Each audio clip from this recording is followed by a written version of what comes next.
Hola, ¿cómo estás? Espero que estés súper bien. This is Tamara Marie, host of the Learn Spanish con Salsa podcast. Now, before we jump into this episode, I wanted to let you know about a special opportunity that you're definitely going to want to take advantage of, especially if your goal is to become fluent in Spanish. For a limited time only, my team is opening the doors to listeners of the podcast to take advantage of a free language coaching session. Now, in this session, it's not just we're teaching you about verbs or grammar, but we're really going to do a deep dive into what are your goals for learning Spanish, assess where you are on your journey to fluency at the moment, and help you map out a 90-day plan for how you can get to fluency. So we are going to help you take your Spanish to the next level, whether you're afraid of speaking Spanish or you just get a little bit nervous when you're talking to native speakers, or maybe you've got some of the basics down, but you really know that you struggle with getting your Spanish to flow and your listening skills aren't up to par. Whatever it is, even if it is a specific grammar issue, we will help you map out how to tackle that. And normally these sessions do cost, so we are offering a few slots for free. There are limited spaces available and they'll only be open up through the end of the month. So make sure you sign up. Go to SpanishConSalsa.com/coach. That's SpanishConSalsa.com/coach to book your free language coaching session where we will help you map out a 90-day plan to get to Spanish fluency. Okay, let's get started with the episode.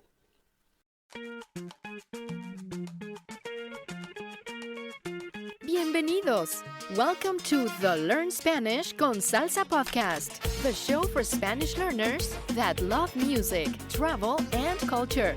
Close your grammar textbooks, shut down the language apps, and open your ears to how Spanish is spoken in the real world. Let us show you how to go from beginner to bilingual.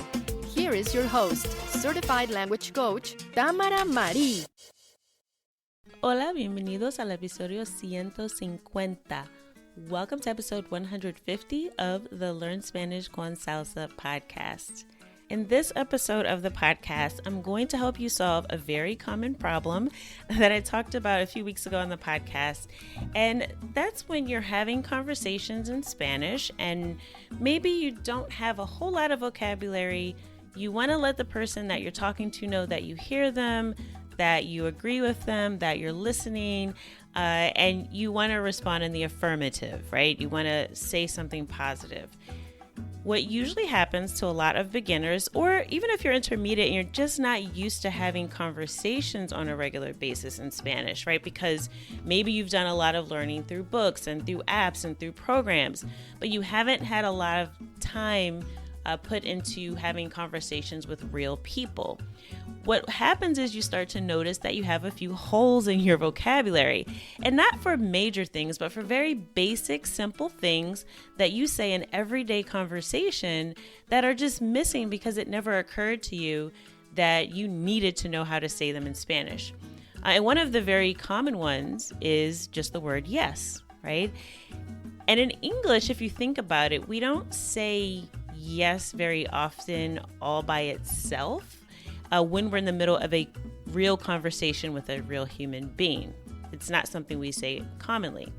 However, in Spanish, because we learn the word very early in our education, and even people that don't know Spanish, they know that sí means yes, right? And what tends to happen is because that's the word we know, that when we're in a conversation, we default to saying it all the time. And I can't tell you how awkward it sounds. Like if you were having a conversation in English and you were to be asking someone questions, even if the answer is yes, it would be strange if like you asked a series of questions like, oh, is your name Tamara? Yes. Oh, okay, do you want to go out to lunch today? Yes. Oh, okay, well that's great. Do you like this movie? I'd like to go see it. Do you want to check it out? Yes. Right? That would be a very awkward conversation in English. And that is what happens to us in Spanish because we just don't always have that natural ability to sound more like a native speaker, to sound more like ourselves in our native language, right? When we're having conversations in Spanish, because we haven't had that exposure, we haven't had the practice, and we might just lack the vocabulary. So I want to help you plug one of those really basic holes because it can be a giveaway that you're a beginner, it can make you look and feel uncomfortable if that's all you know how to say in response. And it also sounds pretty awkward, as I just gave you with my example of a short conversation in English, that if I was to respond to my friends in a very short, abrupt one-word answer all the time, I would sound very odd. So we want to be more personable. We want to sound more like a native speaker, but we also want to be able to connect with people and expand our ability and our comfort level when we're having conversations in Spanish. So even though this might seem like a very small topic or easy one, it is actually very, very important, because I cannot tell you, this used to happen to me early on when I'd want to say more, right? I'm thinking in English when I talk, I have a personality, right? I have expressions, I have things I say, I have quirks, I have little jokes, and I don't know how to do any of that in Spanish. So it'd be really awkward when someone would ask me, like, do you understand? Like, oh, entiende, entiendes? And I'd be like, sí. And they'd be like, ¿qué quieres? ¿Quieres comer? See, it just felt so robotic and strange to me. And I didn't know what else to say. I honestly just couldn't come up with other words because I just knew that one way to answer. So I'm going to help you with that today if this is something that you struggle with, or maybe you haven't noticed yet, but pay attention the next time you're having a conversation if you tend to answer in these abrupt one-word answers. So let me help you out at least with responding in the affirmative. So instead of just saying yes or sí, if you want to respond with a positive answer, there's a couple more ways that we can do that. And I'm going to give you 7 options today to pick from. So hopefully, if you just remember 1 or 2 of them, you get to respond with something other than sí. All right. So I'm going to walk through these with you and take notes, or just take note of it mentally, and think of just a few that you can commit to memory that you can start to use, so that at least you're not saying sí every single time. All right. So the first response that is pretty good, and actually I heard quite a bit from native speakers, and there's different intonation to this as well, depending on the context, like how it sounds. But you could say claro, claro. And claro literally means like clear, right? But in this context, in a conversation, it means something like, oh, of course, or yes, of course, or, clearly or obviously, right? So if someone's to ask you like, ¿quieres ir al cine mañana? ¿Quieres ir al cine mañana? So do you want to go to the movies tomorrow?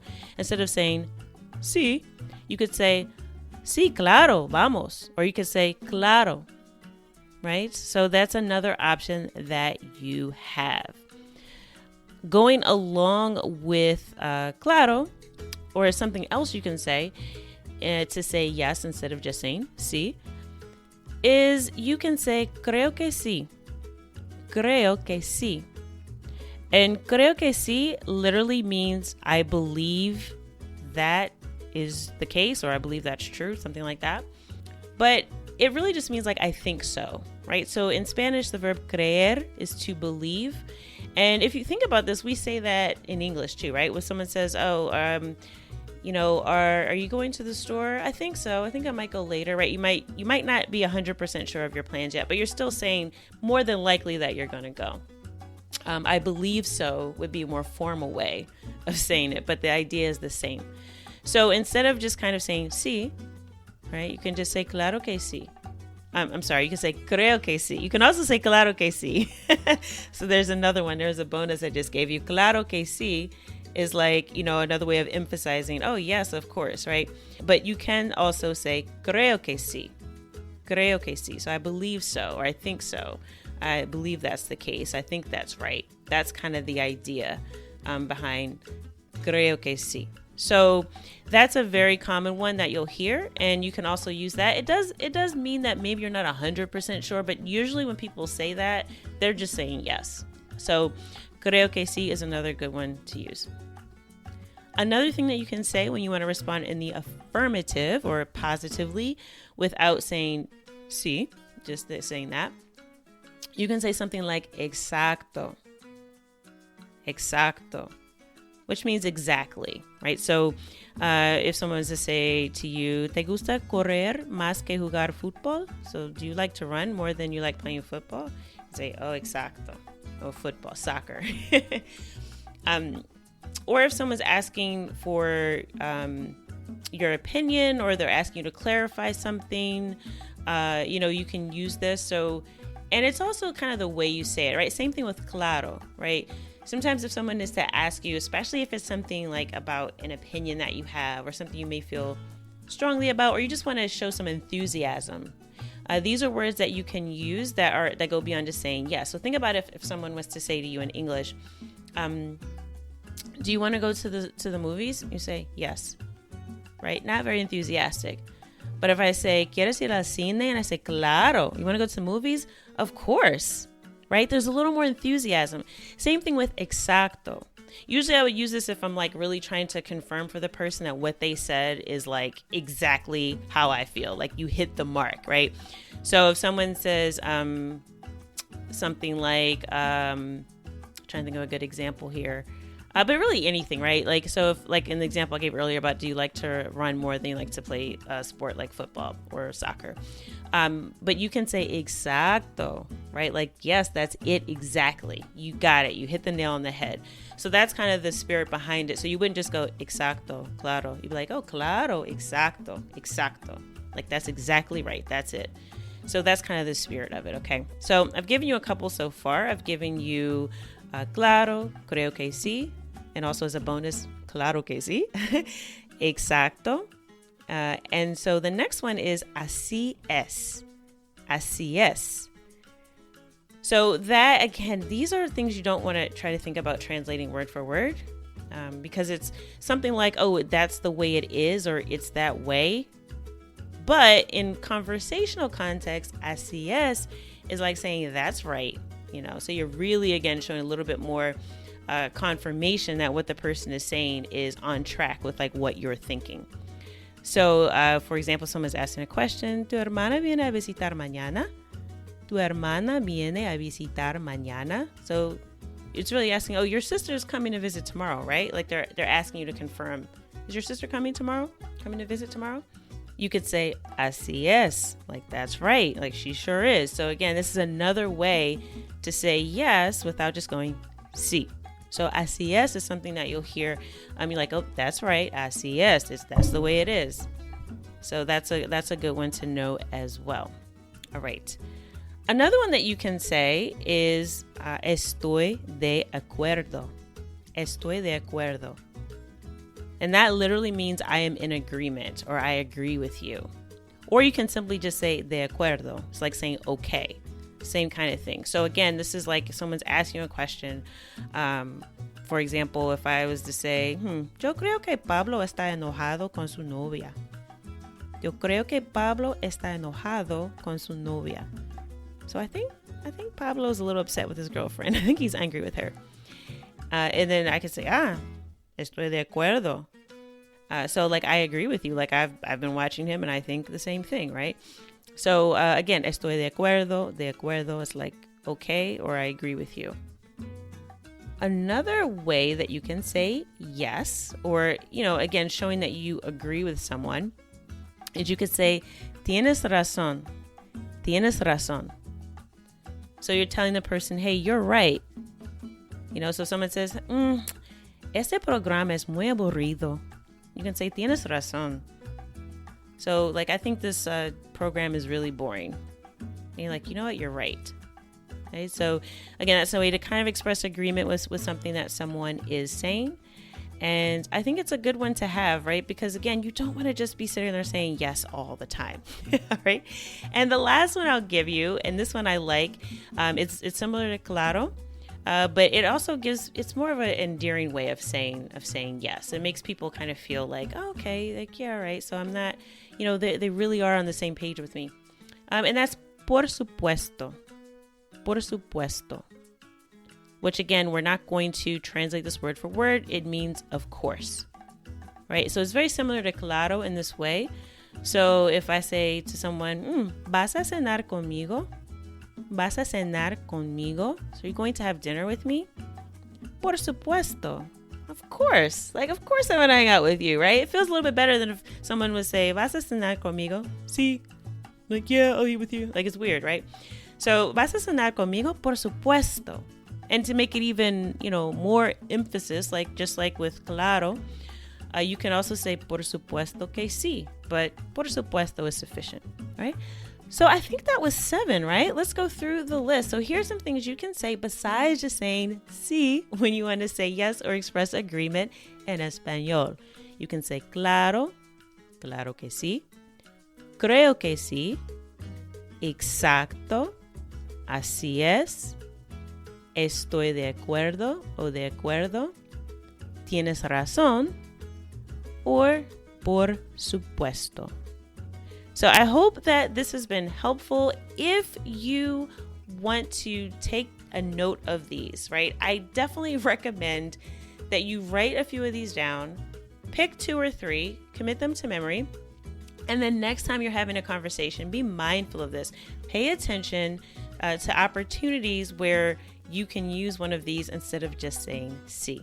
This will definitely add a little more flow to your Spanish conversations, and you will definitely sound more natural speaking the language. So as always, I hope that something you heard in this episode has helped you go at least un pasito más cerquita, one small step closer from being a Spanish beginner to bilingual. Hasta la próxima. Thank you for listening to the Learn Spanish con Salsa podcast at learnspanishconsalsa.com.